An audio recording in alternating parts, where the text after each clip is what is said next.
Good morning, सुप्रभात, वंदे मातरम। सुबह 7 बजे वाले शो में एक बार फिर से हम साथ साथ हैं। 7 बजे के शो में मेरा नाम है ईश नारंग और मैं सुनाता हूँ कहानियाँ वो जो दिल के करीब होती हैं, कहानियाँ वो जो यथार्थ के करीब होती हैं, कहानियाँ वो जिसमें एक मैसेज होता है जीवन को जीने का प्रैक्टिकल ढंग से, प्रैक्टिकल तरीके से। तो आज की कहानी में बात करेंगे हम एक ज्ञानी पुरुष की। एक बार की बात है, एक बहुत बड़ा ज्ञानी होता है और वो ज्ञानी अपने पीठ पर अपने ज्ञान का बोझ लादे हुए घूमता रहता है। सब लोग उसकी बड़ी तारीफ करते हैं, बड़ी प्रशंसा करते हैं, बड़ी जय जयकार करते हैं और वो फूला नहीं समाता। ऐसे ही एक बार वो कहीं जा रहा होता है तो एक रास्ते से निकलता है, जो रास्ता पहाड़ी से होकर निकलता है। पहाड़ी के रास्ते से जब वो जा रहा होता है तो उसको भूख लगती है। जब भूख लगती है तो वो इधर उधर देखता है कि क्या खाने का अरेंजमेंट हो सकता है, तो वहां देखता है उसको दूर दूर तक कुछ नहीं दिखता। लेकिन वो रुकता नहीं है, धीरे धीरे आगे चलता रहता है, क्योंकि उसने ये कहीं पढ़ा होता है कि जब आपको कुछ भी ना दिखे तो आप रुको मत, चलते रहो। आपको जहां तक रास्ता दिख रहा है वहां तक आप चलते रहो, आगे का रास्ता अपने आप दिखने लग जाएगा। तो ऐसा ही सोच कर वो चलता रहता है अपने रास्ते में। जब वो थोड़ा सा और आगे जाता है तो वहां पर उसको एक बुढ़िया एक पत्थर के पीछे रोटी बनाती हुई दिखती है। तो वो सोचता है कि शायद मेरे खाने का अरेंजमेंट हो गया, मेरी भूख का अरेंजमेंट हो गया। तो वो धीरे धीरे चलता हुआ उस बुढ़िया के पास जाता है, बुढ़िया को प्रणाम करता है और बुढ़िया से कहता है कि माई, बड़ी भूख लगी है, क्या एक रोटी मेरे लिए भी पका दोगे? तो बुढ़िया कहती है बिल्कुल, मैं आपके लिए, तुम बैठो, मैं तुम्हें अभी रोटी पका कर देती हूँ, रोटी देती हूँ। तो वो ज्ञानी ये कहता है, माई आप रोटी मुझे बना दोगे, मुझे खिला दोगे, लेकिन मेरे पास देने के लिए इस समय कुछ नहीं है। मेरे पास देने के लिए केवल ज्ञान है और मैं कुछ ज्ञान आपको उस रोटी के बदले में दे सकता हूँ। तो बुढ़िया कहती है मुझे कुछ नहीं चाहिए, फिर भी तुम कहते हो तो तुम आराम से रोटी खाओ। रोटी खाने के बाद मेरे एक सवाल का जवाब दे देना। मेरे आज कम हो रही है, अभी ठीक है? हेलो, आ रही है? अभी ठीक है। अब बुढ़िया उसको ये कहती है कि तुम जाते हुए मेरे एक प्रश्न का जवाब दे देना, मेरे एक सवाल का जवाब देकर जाना, तो मैं समझूंगी कि मुझे वो मिल गया, मुझे जो चाहिए था।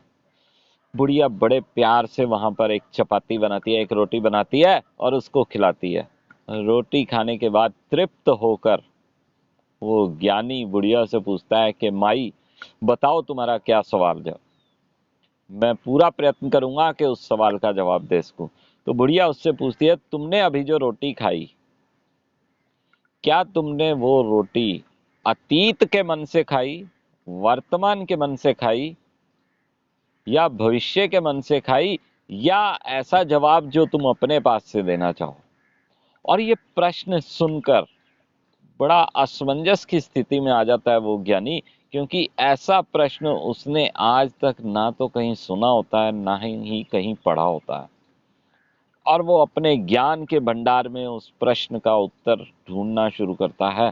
हजारों पन्ने पलट देता है, हजारों किताबों में देख देता है, लेकिन अपने ज्ञान के भंडार के अंदर उसको कहीं भी इस प्रश्न का जवाब नहीं मिलता। देर काफी हो चुकी होती है तो वो बुढ़िया कहती है अब मुझे जाना है, कोई बात नहीं, तुम ये प्रश्न का जवाब नहीं दे पाए, तुम ढूंढ लेना। तो वो कहता है नहीं माई, मुझे ये प्रश्न का जवाब नहीं मिल पाया, मैं क्षमा चाहूंगा, कृपया आप मुझे इस प्रश्न का जवाब दोगे? तो वो कहती है बिल्कुल, मैं तुम्हें जवाब दूंगी। हर प्रश्न का जवाब ज्ञान में नहीं होता, किताबों में नहीं होता। आप कोशिश करो, हर चीज इतनी मुश्किल नहीं होती, कुछ चीजें बहुत ही सहज होती हैं, कुछ चीजों को बड़ा सहजता से लेना होता है। तुमने जो रोटी खाई है वो अपने मुंह से, अपने जुबान से खाई है, अपने स्वाद से खाई है। हम हमेशा अपने जीवन में आने वाले किसी भी प्रश्न का जवाब, किसी भी समस्या का समाधान अपने ज्ञान में, अपनी किताबों में और पता नहीं कहाँ कहाँ ढूंढने लग जाते हैं, जबकि वो प्रश्नों का उत्तर बड़ा ही सहज होता है और सहजता को हम देखते ही नहीं है। जो चीज़ जैसी है, जो माहौल जैसा है, उसको वैसा स्वीकार करो। हम उसको स्वीकार नहीं करते और उसको जटिल बना देते हैं, उसको सॉल्व करने की कोशिश नहीं करते, उसकी जटिलता में उलझ जाते हैं।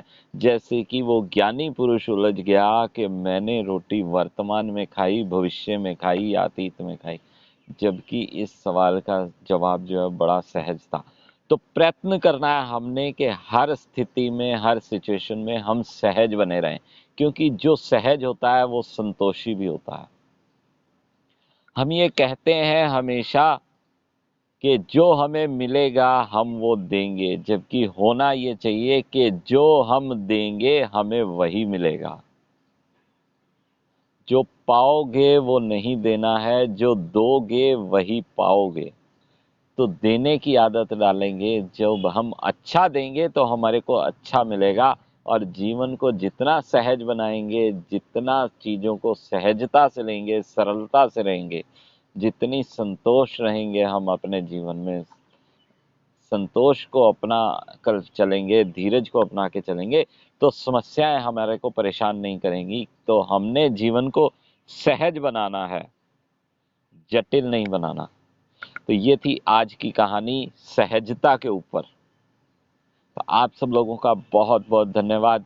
कहानी आपको कैसी लगी? आप लोग यूट्यूब के चैनल पर, यूट्यूब पे अपलोड की हुई स्टोरी के साथ अपने कमेंट्स करें, शेयर करें दूसरों के साथ और चैनल को सब्सक्राइब करें। तो प्लीज़ सब share, comment and subscribe to my channel.